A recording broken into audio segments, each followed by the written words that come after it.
বহুত মানুহৰ প্ৰশ্ন এটাই, ৰাজলক্ষীয়ে কাপোৰবোৰৰ প্ৰমোশ্যন কেনেকৈ পায়?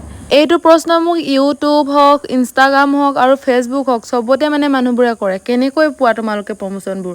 হয়, মোৰ হ'লেও জানিবলৈ মন গ'লহেঁতেন কেনেকৈনো পাওঁ প্ৰমোশ্যনবোৰ, হয় নাই? আৰু মই প্ৰমোশ্যনৰ কাৰণে একো কৰিবলগীয়া হোৱা নাছিলে। ময়ো দেখিছিলোঁ আগতে বেলেগ সৰু ল'ৰা ছোৱালীবোৰে বা ডাঙৰ মানুহবোৰে প্ৰমোশ্যন কৰা, কেনেকৈনো পায় মোৰো জানিবলৈ মন গৈছিল। ঠিক তেনেদৰে আপোনালোকৰো জানিবলৈ মন গৈছে, মই জানিছোঁ। কিন্তু মই প্ৰমোশ্যনৰ কাৰণে একো কৰিবলগীয়া হোৱা নাছিলে। মোক ব্ৰেণ্ডে নিজেই ইমেইল কৰিছিলে আৰু মই ইমেইল আইডিটো ৰাজলক্ষী ইনষ্টাগ্ৰামত এড কৰি থৈছিলোঁ। তেতিয়া ব্ৰেণ্ডে মোক ইমেইল কৰিছিলে আৰু যিমানকেইটা ব্ৰেণ্ডে হওক মোক ইমেইল কৰিছিলে। কিন্তু কিছুমান ব্ৰেণ্ডে ইনষ্টাগ্ৰামতো মেছেজ কৰে, কিন্তু ফেচবুকৰ পিনৰ পৰা আজিলৈকে মই একো প্ৰমোশ্যন কৰি পোৱা নাই। ফেচবুকত বহুত ফেক প্ৰমোশ্যনৰ কাৰণে বহুত মেছেজ আহে, আপোনালোকে সেইবোৰ প্ৰলোভনত নপৰিব, আমুক ডলাৰ দিম তামুক ডলাৰ দিম, বহুত ফেককৈ আহে।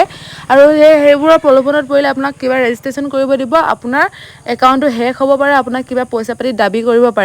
আপোনালোকে সেইবোৰৰ প্ৰলোভনত নপৰিব। আপোনাৰ সন্তানটিৰ প্ৰফাইলটো যেতিয়া ব্ৰেণ্ডৰ চকুত পৰিব তেতিয়া তেওঁলোকে নিজেই মেছেজ কৰিব।